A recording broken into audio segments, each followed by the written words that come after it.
Focus reality and agro farming వారు premium farm land projects మన పొలం ఫేజ్ 1, 2 మరియు 3 కంప్లీట్ చేసుకొని మన పొలం phase 4 Wasar village at Narayana Khed లో ఆగస్టు 15 ఇండిపెండెన్స్ డే రోజు గ్రాండ్ లాంచ్ చేయడం జరుగుతోంది. లాంచింగ్ మరియు ఇండిపెండెన్స్ డే సందర్భంగా 5 గుంటాస్ ల్యాండ్ అవుట్ రేట్ లో బుక్ చేసుకున్న వారికి 1,50,000 రూపాయల డిస్కౌంట్ తో పాటు 2 గ్రాముల గోల్డ్ ఫ్రీగా ఇస్తున్నారు. పూర్తి వివరాలకు సంప్రదించండి. నమస్కారం అందరికీ. వాళ్ళ మనతో పాటు మన స్టూడియోలో డాక్టర్ ఆర్బి సుధా గారు ఉన్నారు. Celebrity astrologer and life coach అటు ప్రెజెంట్ అయితే కుజస్తంభనం జరగబోతుందంట. మరి ద్వాదశ రాశుల వారికి ఎలా ఉండబోతుంది, ఎలా ఉంటే పరిహారాలు ఏం చేసుకోవాలనేది మేడం అడిగి తెలుసుకుందాం. ఇంకెందుకు లేదు, వీడియోలోకి వెళ్ళిపోదాం పదండి. మ్యామ్, ఇప్పుడు చాలా మంది సోషల్ మీడియాస్లో ఆర్ఎల్స్ బయట ఎక్కడైనా సరే హాట్ టాపిక్ గా కుజస్తంభన అనేది స్టార్ట్ అయింది మళ్ళీ. సో కుజస్తంభన అంటే అసలు ఏంటో వివరించండి. తప్పక కుజ స్తంభించడం అనేది హాట్ టాపిక్ ఇప్పుడు. ఎందుకంటే జనరల్గా ఏంటంటే అది కుజుడు ఒక్కొక్క రాశిలో, మన ద్వాదశ రాశుల గురించి కూడా మాట్లాడుకోవాలి కనుక, ఒక్కొక్క రాశిలో ఏంటంటే 45 రోజులే ఉంటాడు. షార్ట్ టర్మ్ అనమాట, షార్ట్ పీరియడ్ అనమాట. సో ఈయన ఏంటంటే ఏమవుతుందంటే ఆయనకి ఇప్పుడు ప్రస్తుతం ఆగస్ట్ 26 నుంచి ఆయనేమో మిథునంలోనే ఉన్నారు. ఆయన మళ్ళా కర్కాటకానికి వస్తున్నారు అనమాట. కర్కాటకానికి వచ్చినప్పుడు ఆయన నీచపడతారు. సో ఇప్పుడు కుజుడేమో మిథునంలో ఉంటే మిథునానికి అధిపతి ఏమో బుధుడు. బుధుడు అగైన్ ఏంటంటే ఎనిమి అవుతాడనమాట. మనం జనరల్గా ఏంటంటే ప్లానెటరీ పొజిషన్స్ కానీ ప్లానెట్స్ కానీ ఇప్పుడు 9 ప్లానెట్స్ ఉన్నాయి. 9 ప్లానెట్స్కి ఏంటంటే ఫ్రెండ్షిప్స్ అనేది మాట్లాడుకుంటాం, ఎనిమిటీ అనేది మాట్లాడుకుంటాం. సో మార్స్కి అంటే కుజుడికి బుధుడు ఎనిమి అవుతాడనమాట. సహజంగానే ఫ్రెండ్షిప్ దాంట్లో మన ఎనిమి అని తీసుకున్నాం. సో ఒక ఎనిమి ఇంట్లో ఉండి అలాగే కర్కాటకానికి వచ్చినప్పుడు నీచపడతాడు. సో కర్కాటకానికి వచ్చినప్పుడు నీచపడినప్పుడు స్తంభన అనేది జరుగుతుంది. అంటే ఏంటంటే, సో సింపుల్ ఎగ్జాంపుల్ చెప్పాలంటే, మనకి ఒంట్లో బాగాలేదు, నలతగా ఉందనుకో, పని చేయలేము కదా. సో పడుకోవాలి, లేకపోతే రెస్ట్ తీసుకోవాలి అనుకుందాం కాసేపు. సో అక్కడే ఆగిపోతాం కదా, మిగతా పనులన్నీ ఆగిపోతాయి. సో అది స్తంభించడం అంటే అదనమాట. సో స్తంభించడం అనేది మనం retrograde motion plus retrograde motion కూడా మనం తీసుకోం, నీచ పడినప్పుడు చెప్తాము. అలాగే మనం ఏంటంటే ఇప్పుడు రాహుకేతులతో కలిసి ఉన్నప్పుడు కానీ, లేకపోతే కొంచెం retrograde motion in enemies house అనుకుందాం, అలాంటప్పుడు ఏంటంటే పనులు అనేవి జరగవు అంత ఈజీగా. మనకి తెలిసిన ఇంకో విషయం ఏంటంటే, కుజుడు అనేవాడు మనకి ఇచ్చేది ఎప్పుడు అగ్రెసివ్నెస్ ఇస్తాడనమాట, కరేజ్ ఇస్తాడు. ఇవన్నీ ఎందుకు కావాలి మనకి, ఒక లైఫ్లో కావాలి కదా ఇవన్నీ కావాలి. ఎందుకు కావాలి? ఒక పనిని మనం పూర్తి చేయాలి అన్నప్పుడు, ఏ పనైనా సరే, అది చిన్న పని అవ్వచ్చు, పెద్ద పని అవ్వచ్చు, వాళ్ళ దీన్ని బట్టి ఉంటుంది. అది పూర్తి చేయాలన్నప్పుడు మనకి ఆ ధైర్యం అనేది కావాలి, నమ్మకం అనేది కావాలి. ఇవన్నీ ఏంటంటే ముందుకు సాగడానికి ఒక సూచనలే కదా. సో ఇవన్నీ ఏంటంటే కొంచెం తగ్గుతాయి అన్నమాట. సో అందుకోసం మనం ఏంటంటే కుజస్తంభన గురించి ఎక్కువ మాట్లాడుకోవడం అనేది జరిగింది. అసలు ఇప్పుడు ఏం జరుగుతోంది 2024, 2025లో చూద్దాం, అంటే ఈ ఇయర్స్లో. సో ప్రస్తుతం ఆగస్ట్ 26 నుంచి మనకి మిథునంలోనే ఉన్నారు. ఆయన మళ్ళీ ఏంటంటే కర్కాటకానికి 20th అక్టోబర్ వస్తున్నారు. 20th అక్టోబర్ నుంచి 21st జాన్ వరకు మనకి కర్కాటకంలో ఉన్నారంటే నీచ స్థితిలో ఉన్నారు. సో నీచ స్థితిలో ఉన్నప్పుడు స్తంభించినట్లు లెక్క. ఓకే, తర్వాత ఏంటంటే 7th డిసెంబర్ నుంచి రిట్రోగ్రేడ్ అవుతున్నారు. రిట్రోగ్రేడ్ మోషన్ అంటే అసలు ఏంటి అంటే వెనక్కి తిరిగి చూస్తున్నట్టు, స్ట్రైట్గా వెళ్లకుండా ఆగిపోయి వెనక్కి తిరిగి ఫ్లిప్ సైడ్ అంటూ ఉంటాం మనం, అలా చూస్తున్నట్టు అనమాట. అది ఎప్పటి వరకు ఉంది మనకి? ఫిబ్రవరి వరకు ఉందన్నమాట. సో ఇది కూడా ఏంటి, దీంట్లో మళ్ళా పైకి వెళ్ళడం అనేది జరుగుతుంది. ఇప్పుడు ఎలా వస్తుంది, ఒక కర్వ్ కింద ఇప్పుడు ముందుకు సాగడం అవుతుంది, మళ్ళీ వెనక్కి తిరగాలంటే ఒక కర్వ్ వస్తుంది, మళ్ళా సర్కిల్ మళ్ళీ పైకి వెళ్ళాలి. సో మొత్తం కలిపితే ఏంటంటే 7th జూన్ వరకు ఇట్లా జరుగుతోంది అనమాట. అంటే 21st జాన్ నుంచి ఫిబ్రవరి 24th అనుకుందాం కాసేపు. అప్పటికి మనకి జెమిని అంటే మిథునంలో ఉంటున్నారనమాట. అదైన తర్వాత మళ్ళా కిందకి దిగడం అనేది జరుగుతుంది. మళ్ళా కర్కాటకంలో నీచపడి మళ్ళా 7th జూన్ వరకు అక్కడే ఉండి మళ్ళా సింహానికి వెళ్తున్నారు. ఇంత కథ ఉందన్నమాట వెనకాల కుజుడికి. అంటే ఇప్పుడు జరిగే పరిస్థితి అనమాట. ట్రాన్సిట్స్ అంటాం మనం, గోచారం అంటాం. సో గోచార రీత్యా మనం చూస్తే ద్వాదశ రాసుల వారికి తప్పక మిశ్రమ ఫలితాలు కొన్ని ఉండొచ్చు, కొంతమందికి ఏంటంటే బాగుండొచ్చు, కొంతమందికి బాగుండకపోవచ్చు.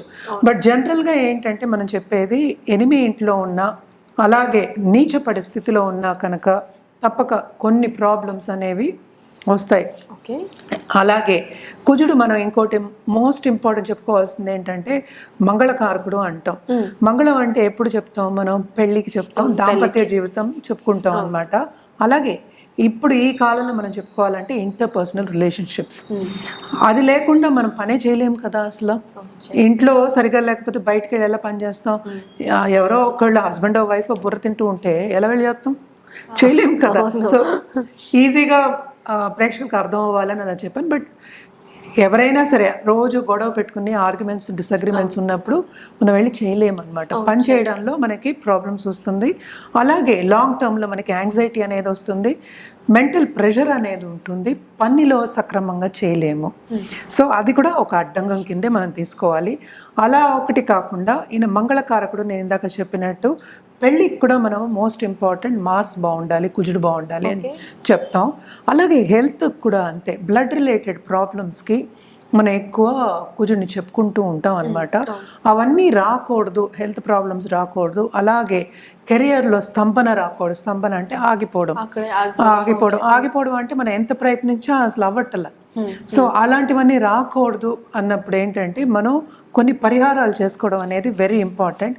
ఇది బేసిక్గా ఏంటంటే కుజుడి ఒక ట్రాన్సిట్ కానీ గోచరం కానీ ఈ సంవత్సరంలో జరిగేది. మళ్ళా చెప్తున్నాను. సో కర్కాటకానికి 20th అక్టోబర్కి వస్తున్నారనమాట. ఆయన 21st జాన్ వరకు అందులోనే ఉంటున్నారు. కర్కాటకంలోనే కుజుడు నీచపడతారనమాట. నీచంగా ఉన్నప్పుడు కొన్ని స్తంభిస్తాయి, మనం మాట్లాడుకున్నాం. అలాగే ఏంటంటే 7th డిసెంబర్ నుంచి 21st జాన్ వరకు కర్కాటకంలో రిట్రోగ్రేడ్లో ఉంటున్నారు. రిట్రోగ్రేడ్ అంటే ఏంటంటే వెనక్కి తిరిగి మళ్ళీ పైకి వెళ్తున్నారు. పైకి ఏంటంటే ఎక్కడికి? మనకి మిథునానికి వెళ్తున్నారు అనమాట. సో మిథునంలో మళ్ళీ 24th ఫిబ్రవరి వరకు ఆయన రిట్రోగ్రేడ్లో ఉంటున్నారు అనమాట. మళ్ళీ ఏమవుతోంది? ఏప్రిల్లో ఆయన మళ్ళీ కర్కాటకానికి దిగుతున్నారనమాట. ఏప్రిల్. ఇవన్నీ మనం 24, 25, 24 అండ్ 25. అది 7th జూన్ వరకు కర్కాటకంలో నీచ స్థితిలో ఉంటున్నారనమాట. సో ఇది కన్ఫ్యూజ్ కాకుండా బాగా వింటే కనుక, క్లియర్గా వింటే కనుక అర్థమవుతుంది. సో 3rd ఏప్రిల్ నుంచి 7th జూన్ వరకు మనకి కర్కాటకంలో నీచ స్థితిలో ఉంటున్నారు, డైరెక్ట్ మోషన్లో ఉంటున్నారనమాట. సో రిట్రోగ్రేడ్ లేదు అక్కడ, డైరెక్ట్ మోషన్. అది 7th జూన్కి ఏమో కిందకి దిగుతున్నారు, ఎక్కడ సింహానికి దిగుతున్నారు అనమాట. సో ఇంత ఏంటి ఆల్మోస్ట్ 8 months ఏంటంటే అన్ని ద్వాదశ రాశులకి ఎఫెక్ట్ అనేది ఉంటుంది. నేను ఇందాక చెప్పినట్టు ఇవన్నీ హెల్త్, అటు కుటుంబ విషయం, అలాగే పెళ్లి విషయం, love relationship and also status, ఈ అన్నిటికీ ఏంటంటే భంగం కలుగుతుంది, స్తంభిస్తుంది అని చెప్పడానికి ఇంత వివరణ మనం ఇవ్వాల్సి వచ్చిందనమాట. జనరల్గా ఏంటంటే మనం ఎప్పటికైనా కుజుడికి పరిహారం చేసుకోవాలి అన్నప్పుడు తప్పక సుబ్రహ్మణ్య స్వామికి చేసుకుంటాము. అలాగే ఏంటంటే దుర్గాదేవికి ఎక్కువ చేసుకోవడం అనేది ఆన్మాయిత్ అనమాట. సో జనరల్గా ఏంటంటే మనం ఓం కుజాయ నమః అని మనం మంత్రం కంటిన్యూస్గా చాంట్ చేసుకోవచ్చు అనమాట. ధనుసు రాశి వాళ్ళకి మనం చెప్పాలి అంటే మిశ్రమ ఫలితాలే అని చెప్పుకోవాలి.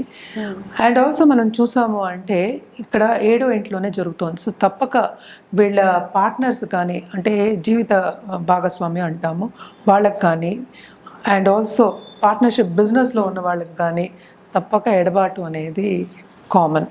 అంటే నెగటివ్ ఎఫెక్ట్స్ అనేవి కొంచెం ఎక్కువ కనిపిస్తున్నాయి. అండ్ ఆల్సో అక్కడే రిట్రోగ్రేడ్ కూడా అవుతుంది కనుక ఆ రిట్రోగ్రేషన్ పీరియడ్లో కొంచెం బెటర్ అయ్యే ఛాన్సెస్ ఉన్నాయి అన్నమాట. అంటే కొంత అనుకూల పరిస్థితి వచ్చే ఛాన్సెస్ ఉన్నాయి.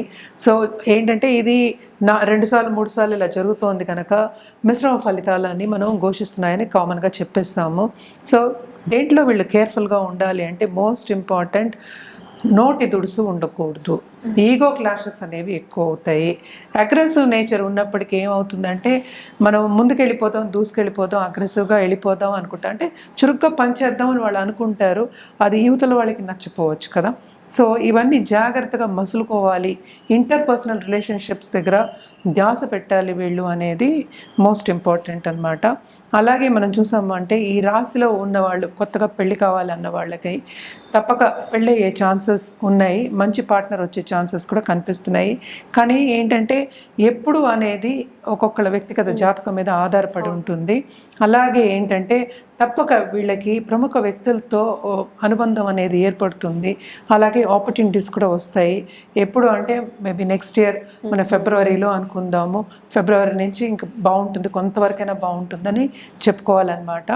అలాగే ఈ రాశిలో ఉన్న స్టూడెంట్స్ తప్పక బయటకు వెళ్ళి సెటిల్ అవ్వాలి అనుకున్న వాళ్ళందరికీ మంచి తరుణం అనే చెప్పుకోవాలి. అంటే ఏంటి మిశ్రమ ఫలితాలు అంటే కొద్ది రోజులు అంటే రిట్రోగ్రేషన్ పీరియడ్లో అంత బాగుండకపోవచ్చు, డైరెక్ట్గా ఉన్నప్పుడు కొంచెం బాగుండొచ్చు. మళ్ళీ ఏంటంటే కొంచెం మనకి నీచ స్థితిలో ఉన్నప్పుడు కొంతవరకు బాగుండొచ్చు, ఇలా జరుగుతూ ఉంటుంది. ఎందుకంటే 12th లార్డ్ కదా, 12th లార్డ్ కనుక తప్పక 12th అండ్ 5th లార్డ్ అయ్యాడు కనుక తప్పక వీళ్ళకి కొంత ఇబ్బందులు ఉంటాయి, at the same time success ఉంటుంది.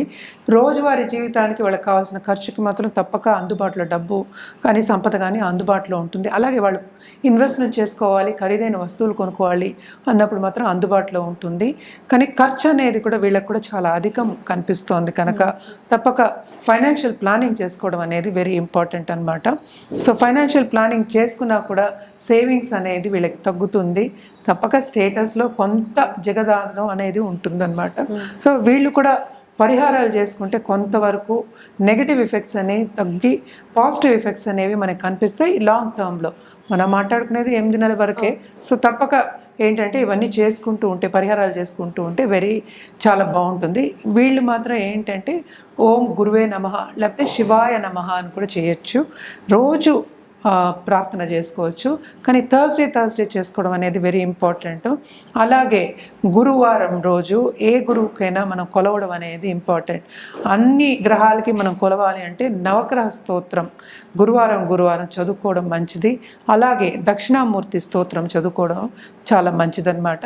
ఇవన్నీ చేసినప్పటికీ కొంతవరకు, ఎందుకంటే అందరికీ ఇంట్లో బాగుంటే బయట కూడా బాగుంటుంది. అంటే ఇంట్లో పరిస్థితి అనుకూలంగా ఉంటే బయట పరిస్థితి అంటే యాంగ్జైటీకి ఊరవకుండా, అలాగే ఏంటంటే ప్రెషర్లో రాకుండా స్ట్రెస్ రాకుండా ఉండాలని అందరూ అనుకుంటారు. సో అవన్నీ కావాలి అన్నప్పుడు తప్పక పరిహారాలు చేయడం మంచిది.